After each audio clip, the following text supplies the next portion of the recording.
Hello everyone. Welcome back. 안녕하세요. 반갑습니다. This is Ji-won and you are listening to Understanding Korea one story at a time, where we talk about Korean history, culture, and the very specific ways they quietly shape our everyday lives. This week's episode is going to sound a little different. Instead of analysis or a neatly packaged theme, I want to offer something closer to a letter, a voice memo almost. The kind you send when you're not sure you're ready to perform coherence yet, but you want to show up anyway. Because I'm usually the one sending messages out, I sometimes find myself wondering about the people on the other side of the screen. Some of you are real life friends. Some of you I met through Substack, and now I also read your newsletters. Some of you found me through Threads or Blue Sky or LinkedIn because you saw me share something and clicked. And there are those I don't know at all. Readers somewhere in the world who, for some reason, care enough to read the stories about this small peninsula halfway across the globe. I think about that, and the kind of person who's curious about another country's joys and griefs. I imagine they must be, at their core, deeply good-hearted. So truly, thank you. And maybe that's exactly why this episode has been harder to make than usual. If you follow me elsewhere, you might have noticed I have been quieter. It was a kind of fatigue that kept repeating the same question in my head. What's the point?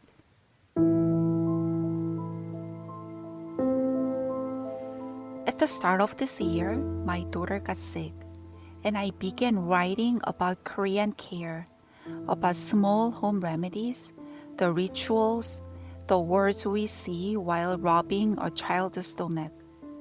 I had a plan. I actually built a full 5-week outline for the series. But as I tried to write those posts, I kept getting stuck. For those who don't know me, I live in Kenmore, Washington, about 20 to 40 minutes northeast of downtown Seattle, an hour on a bad traffic day. I have been in the United States for 23 years, moving through New York, New Jersey, Philadelphia, Irvine, California, and Chicago, before finally landing here 9 years ago. And this neighborhood has more immigrants than any place I have ever lived. No one around here has seen ICE on our streets, but people talk about nearby detentions and raids in the towns where we shop for groceries, 20 minutes away. The other day, a friend told me they had heard about someone spotting ICE agents right here at our local public library. My daughter rides the school bus with kids whose parents are on H-1B work visas, green cards, or recently naturalized like me. At our stop, almost everyone speaks English with an accent. Recently, we asked each other, half joking and half serious, do we need to carry our passports now? What if we lose them? And about 2 weeks ago, I received an email from my daughter's school principal. Someone had called 911 and blown a whistle, reporting that ICE was at the school. When law enforcement arrived, they found neither the whistleblower nor ICE, but the damage was done. Because even when something is false, it still teaches your body what to fear. The air is thick with anxiety for both parents and children. And then there are the stories that make you feel something darker than anxiety, something like moral nausea. In late January, as Epstein-related materials were being released and fought over, Survivors and advocates criticized how some disclosures risked exposing victim identifying information, while the powerful men at the center of it all still seem very far from real accountability. You read enough of those headlines, and something in you starts to wilt. But the hardest part is being a mother. My daughter is only 7. How do I explain what is happening on the very ground she stands on? I don't want her to grow up afraid. I don't want her to become cynical, the kind of person who shrugs and says, that's just how the world is. I want her to believe something else. That yes, there are cruel people, but there are also so many good people. The goodness is not rare, that it can be organized, that it can become protection, that we can change things. If you have your own way of talking to the children in your life about all this, I'm genuinely love to hear it. Lately, I have been asking myself over and over, how do we raise hope when everything feels impossible? And this is where the guilt creeps in. I have been reading Kim Yoon-young's book, A Poor City Dweller's Seoul Walk, 가난한 도시 생활자의 서울 산책, and one passage grabbed me by the collar. She writes about the unsettling sweetness of living peacefully while someone else's life is precarious, and the fear that your calm might be standing on someone else's sacrifice. This is the knot I have been carrying. Because I was drafting this series about Korean care, and part of me kept whispering, what are you doing writing about honey tea and home remedies when people are being hunted, when the world feels like it's cracking? So yes, my mind has been complicated lately. I had an outline for Korean care. I was drafting and then I stopped. I saved everything as drafts, and for days I couldn't finish a single paragraph. I couldn't write. I could not record. I could not do the work I normally love. And then, out of nowhere, I thought, maybe I need to tell you about my panic attacks. It might sound like a sharp turn. It isn't. It's connected to everything above. Because my panic attacks did not arrive randomly. Looking back, I think they were my body's response to a specific kind of despair. The kind you feel when you realize the world can be broken not only by villains, but by ordinary people cheering for the wrong things. In the summer of 2008, I was in South Korea working with North Korean defectors while gathering data for my PhD dissertation. That summer, a new president, Lee Myung-bak, had just taken office. He was elected on this massive wave of economic promise, the 747 pledge. It was framed almost like destiny. 7% growth, $40,000 income, growth at any cost. But what devastated me wasn't just his politics. I want to be clear here. I wasn't just despairing because people had a different political leaning than mine. I wasn't just sitting there thinking I'm right and they are wrong. In the years since then, I have studied our contemporary history much more deeply, and I have actually come to understand, at least intellectually, why that generation was so obsessed with growth. I can see the scars that made them defend development at any price. But understanding someone's history isn't the same as respecting how they have chosen to use it. You see, for many, Lee Myung-bak represented a certain promise of relief. Property values would rise, money would flow, and our collective anxiety would be soothed by growth. But there was a cost. Character was traded for the promise of wealth. And the thing is, I'm not just being cynical or biased here. The facts eventually caught up. This is a man who was ultimately sentenced to 17 years in prison for embezzlement and bribery.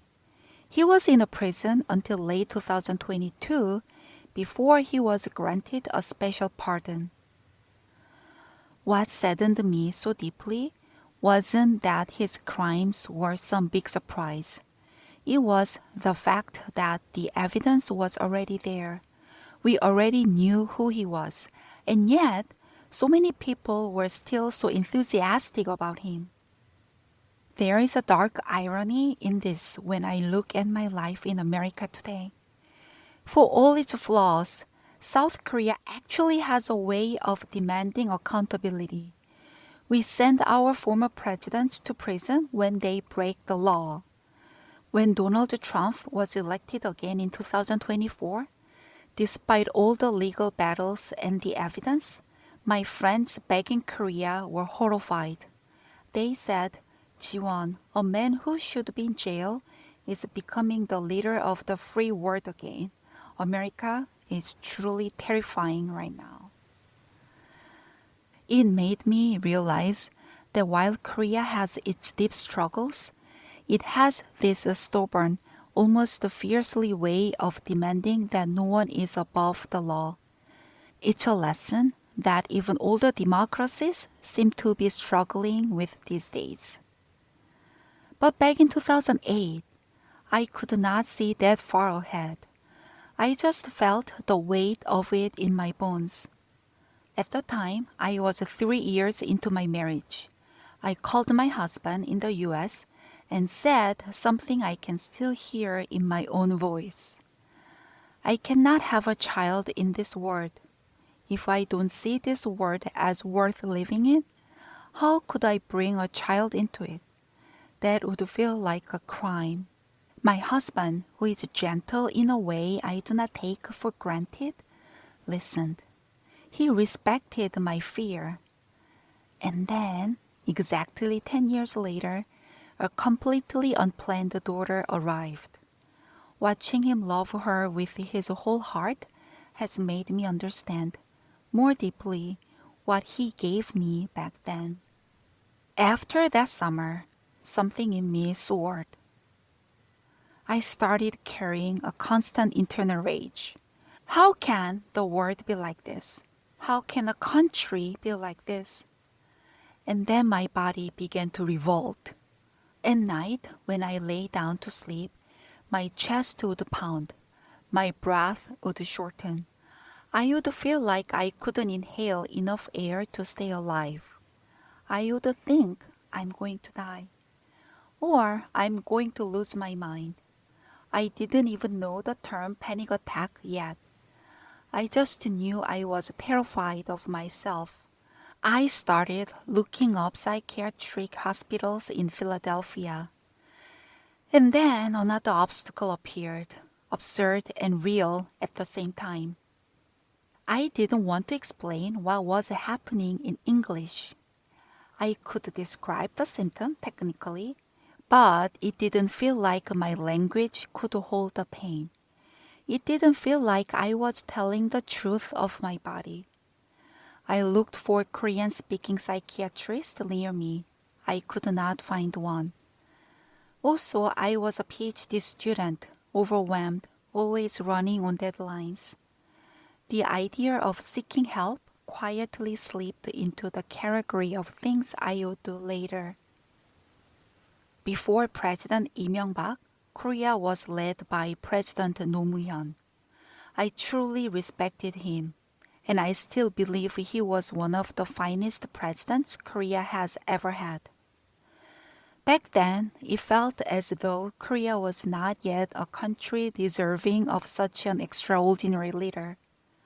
When he died in May 2009, after years of legal and media harassment by political opponents, my panic worsened. I would bolt out of the shower, gasping for air, convinced I would not survive. That period is hard to describe without sounding dramatic, so I will say it plainly. I had nights when I thought I would not survive my own nervous system. I read everything I could find about panic. Somewhere I read a line that felt almost insulting in its simplicity. Sleep, food, and sunlight can help. But I tried it anyway. I forced myself to eat. But the truth is, back then, I could not swallow most of the food I could buy on campus. Even thinking about it made me gag. My body just refused. So my husband started cooking. And somehow, the meals he made were the only things I could reliably keep down. I ate them a lot. That was the moment he began cooking, and he never really stopped. Even now, he is the one who runs our kitchen. Sometimes I joke that my husband's cooking saved my life. Sleep was hard then, too, but I started treating it like an emergency. Even if I had work due the next day, I went to bed anyway, thinking I won't die if I don't finish this tonight, but if I don't sleep, I might. And then I went outside and let light hit my face like a medicine.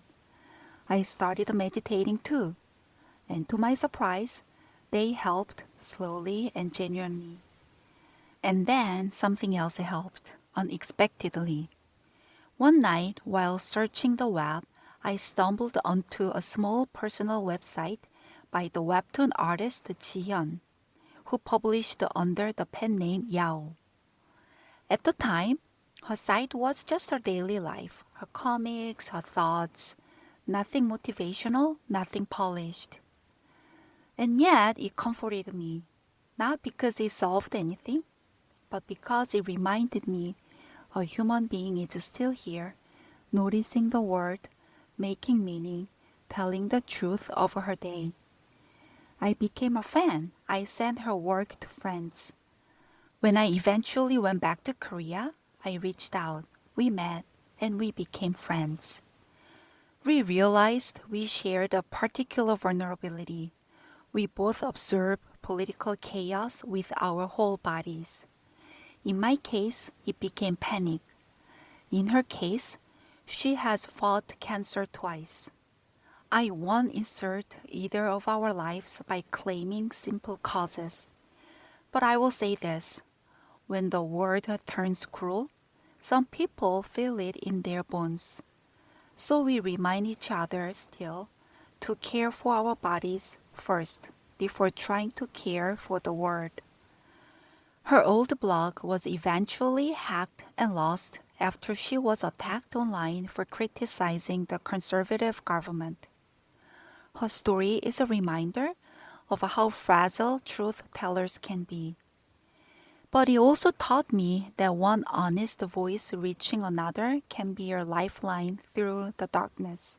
There is a line in Healing the Heart of Democracy by Parker J. Palmer that I return to whenever I feel split by other people's realities. Our difference may be deep. What breaks my heart about America may make your heart sing, and vice versa. Protecting our right to disagree is one of democracy's gifts, and converting this inevitable tension into creative energy is part of democracy's genius. That's what I'm trying to believe right now. Because even now, even in this atmosphere, I do see sparks of creative energy in the world. Not always loud, sometimes local, sometimes surprising. This week, for example, Democrats flipped the Texas State Senate District 9 in a special election, in a district Donald Trump carried by about 17 points in 2024. Whatever your political analysis, results like that are at least a signal. People are paying attention and people are pushing back. And it reminds me of something I have been thinking about from Choi Tae-yeon's book, Democracy for Those Who Despair. 절망하는 이들을 위한 민주주의. He argues, in essence, that democracy can feel like a tangle of contradictions, not because we are failing at being human, but because the world itself is complex and we are tightly connected.